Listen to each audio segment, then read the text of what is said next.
কি মিউজিকটা শুনে আপনারও গায়ে কাটা দিয়ে উঠলো তো? আপনিও ভেসে গেলেন তো এক অন্য জগতে। হ্যাঁ, মহালয়া মানেই আমাদের কাছে বীরেন্দ্রকৃষ্ণ ভদ্রের চণ্ডীপাঠ, এছাড়াও মহিষাসুর মর্দিনীর টেলিভিশনের পর্দায় বিভিন্ন রকমের এপিসোড, এগুলোই তো মনে পড়ে।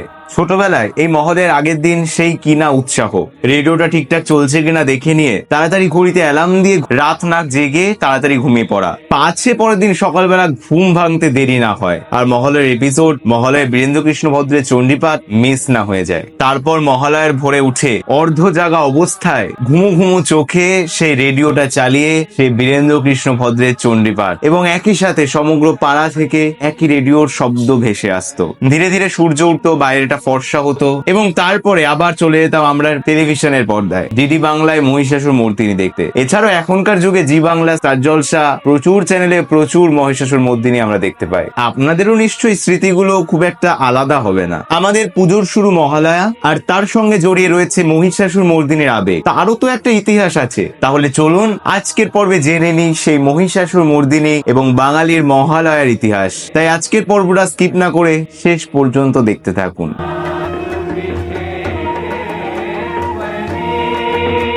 এই যে মহিষাসুর মর্দিনীর কথা বলছি, জানেন এই মহিষাসুর মর্দিনী কতটা পুরনো, কিভাবে বা এটা মহালয়ের সমর্থক হয়ে উঠলো? আচ্ছা, যদি ভারতের স্বাধীনতার 17 বছর আগে আমরা ফিরে যাই, অর্থাৎ 1930 সালে, তখন আপনার বাড়িতে তো রেডিও থাকার সম্ভাবনা খুবই কম, আর যদিও আপনার বাড়িতে কোন রকম ভাবে রেডিও শোনার বন্দোবস্ত থেকে থাকে, তবুও আপনি মহিষাসুর মর্দিনী শুনতে পারবেন না। কারণ আজ আমরা যেটিকে মহিষাসুর মর্দিনী বলে চিনি, সেটি তখনও লেখাই হয়নি। সবে তার 3 বছর আগে 1927 সালে ইন্ডিয়ান ব্রডকাস্টিং কোম্পানি ডালহৌসিতে বেতার কেন্দ্রটি স্থাপন করেছেন। ইস্টার্নের চাকরি ছেড়ে বীরেন্দ্রকৃষ্ণ ভদ্র এবং টাকশালে চাকরি ছেড়ে বৈদ্যনাথ ভট্টাচার্য এই কোম্পানিতে যোগ দিয়েছেন। এই বৈদ্যনাথ ভট্টাচার্য কে জানেন? ইনি হলেন বাণী কুমার, যিনি আর কিছুদিন পরেই মহিষাসুর অমর লিখবেন। একদিন তারা আড্ডা দিচ্ছিলেন, আরো অনেকে ওই স্থানে ছিলেন। তারা ভাবছিলেন যে কি একটা নতুন অনুষ্ঠান করা যায়। তখন হঠাৎ প্রেমাঙ্কুর আতর্থী বলে উঠলেন, তোমরা একটা কাজ করতে পারো, এই তো বাণী রয়েছে, বাণী কয়েকটা শ্লোক জোগাড় করুক এবং কয়েকটি গান লিখে ফেলুক, আর রায় মানে রায়চাঁদ বড়াল সুর দিক, আর বীরেন শ্লোক আওড়া, ভোরবেলা লোকের শুনতে ভালোই লাগবে। এরপরই শ্রী শ্রী চণ্ডীর ওপর ভিত্তি করে বাণী কুমার বসন্তেশ্বরী নামক একটি চম্পু রচনা করেন। চম্পু অর্থে যার কিছুটা গদ্যের আকারে লেখা এবং কিছুটা পদ্যের আকারে লেখা, এবং এই বসন্তেশ্বরী পুজোর দিন সম্প্রচারিত হতে থাকে। শারদীয় দুর্গোৎসবের দিন নয়, বসন্তেশ্বরী অর্থাৎ বসন্তকালের দুর্গাপুজোর দিন, মানে যেটি আর কি বাসন্তী পূজা নামে পরিচিত, এবং সেটাই কিন্তু আমাদের মূল দুর্গাপুজো। আপনারা যদি এই সম্বন্ধে না জানেন আর জানতে চান, আমাকে অবশ্যই কমেন্টে জানিয়ে দেবেন। আমি পরবর্তীতে এই বাসন্তী পুজো নিয়ে কোনো ভিডিওতে বিশদে আলোচনা করে দেবো। যাই হোক, এই বসন্তেশ্বরী শ্রোতাদের বেশ ভালোই লেগেছিল। তার ফলে ঠিক করা হয় যে পরের বছর থেকে এটি শারদ উৎসবেও সম্প্রচার করা হবে। বসন্তেশ্বরীকে কিছুটা সম্পাদনা করে 1932 সালে শারদ উৎসবের ষষ্ঠীর দিন প্রত্যুষ নামে একটি প্রোগ্রামে সম্প্রচার করা হলো। সেখানে রায়চাঁদ বড়াল আর পঙ্কজ মল্লিক সঙ্গীত পরিচালক হিসেবে থাকলেন, আর ভাষ্যপাঠ করলেন বীরেন্দ্রকৃষ্ণ ভদ্র। পরের বছর আবার ষষ্ঠীর দিন প্রোগ্রাম, কিন্তু এবছর এই নাম পরিবর্তন করে রাখা হলো প্রভাতী অনুষ্ঠান। তারপরের বছর অর্থাৎ 1934 সালে এই অনুষ্ঠান সর্বপ্রথম মহালয়ের দিন সম্প্রচার করা হয়েছিল। 1937 সালে তার নাম দেওয়া হয় মহিষাসুর মর্দিনী, যেটি আজও চলে আসছে। তখন যেহেতু রেকর্ডিং এর কোন রকম ব্যবস্থা ছিল না, তাই প্রত্যেক বছরই লাইভ প্রোগ্রাম হতো, এবং তাই প্রত্যেক বছরই কিছু না কিছু চেঞ্জ হতো এই প্রোগ্রামে। শেষ পর্যন্ত স্থায়ী রেকর্ডিং হয় 1972 সালে। এর মধ্যে মহিষাসুর মর্দিনীর গানগুলিতে বহু শিল্পী কণ্ঠ দিয়েছেন, কিন্তু তাদের মধ্যে বাণী কুমার, পঙ্কজ কুমার মল্লিক আর বীরেন্দ্রকৃষ্ণ ভদ্র একদম কনস্ট্যান্ট। শুধুমাত্র একটি বছর 1976 সালে শুধু সম্প্রচার হয়নি মহিষাসুর মর্দিনী। কেন?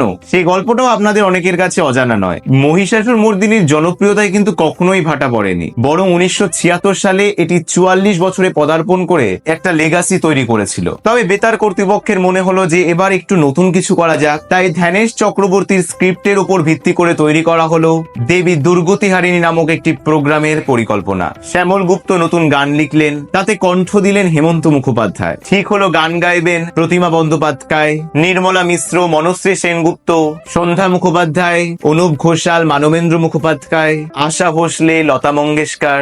যাদের কথা বললাম তাদের কাউকেই হয়তো আপনারা চেনেন না এমনটা নয়। এই কাউকেই হয়তো চেনানোর জন্য আপনাদের বিশেষ কোনো ছবি বা বিশেষ কোনো তথ্য অর্থ দিতে হবে না।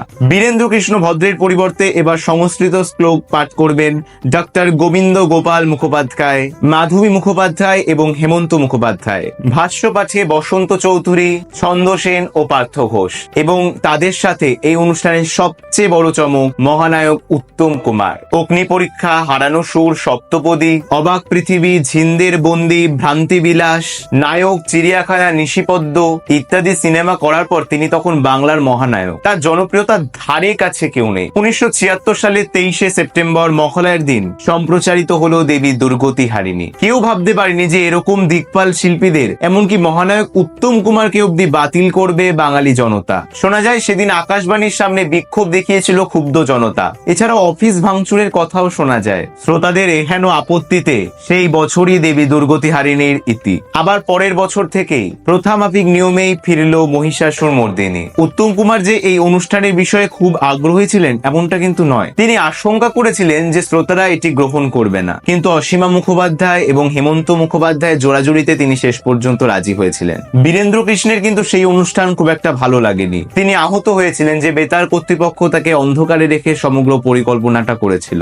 যে বীরেন্দ্র কৃষ্ণ ভদ্র, যে মহালয়া, যে মহিষাসুর মর্দিনী, যা আজ মিলেমিশে একাকার হয়ে গিয়েছে। কিন্তু আপনি কি জানেন যে বীরেন্দ্র কৃষ্ণ ভদ্রের এই অনুষ্ঠানে থাকা নিয়ে আপত্তি উঠেছিল, প্রশ্ন উঠেছিল তার থাকা নিয়ে। কারণ তিনি ব্রাহ্মণ নন, তিনি অব্রাহ্মণ। একজন অব্রাহ্মণ হয়ে চণ্ডীপাঠ করবে, সমাজ কি মেনে নেবে? শুধু অব্রাহ্মণের চণ্ডীপাঠই নয়, সেই চণ্ডীপাঠের অনুষ্ঠানে যারা বাদ্যযন্ত্রে ছিলেন তাদের বেশিরভাগই ছিলেন মুসলমান। তাই মহালয়ের পুণ্যপ্রভাতে এই চণ্ডীপাঠ আমাদের সমস্ত জাত পাতের ঊর্ধ্বে গিয়ে সাম্প্রদায়িক সম্প্রীতির বার্তাও কিন্তু দেয়। কিন্তু যে মহালয়ার মহিষাসুর মর্দিনী আজ একাকার হয়ে গিয়েছে, 92 বছর আগেও তো তার কোনো অস্তিত্ব ছিল না। তাহলে তার আগে কেমন ছিল মহালয়া? অবশ্যই পরবর্তী কোনো পর্বে এই নিয়ে আলোচনা হবে। আপনি কি আজও মহালয়ার ভোরে রেডিওতে চণ্ডীপাঠ শোনেন? অবশ্যই কমেন্টে জানিয়ে দেবেন। আর ভিডিওটি ভালো লাগলে ভিডিওটি লাইক করে দেবেন এবং চ্যানেলটি সাবস্ক্রাইব করে আমাদের সঙ্গে যুক্ত হয়ে যাবেন। আর আপনি যদি ফেসবুক পেজ থেকে দেখছেন তাহলে পেজটিকে ফলো করতে ভুলবেন না। তবে আজকের ভিডিও এই অবধি। ততক্ষণ অবধি ভালো থাকুন, সুস্থ থাকুন।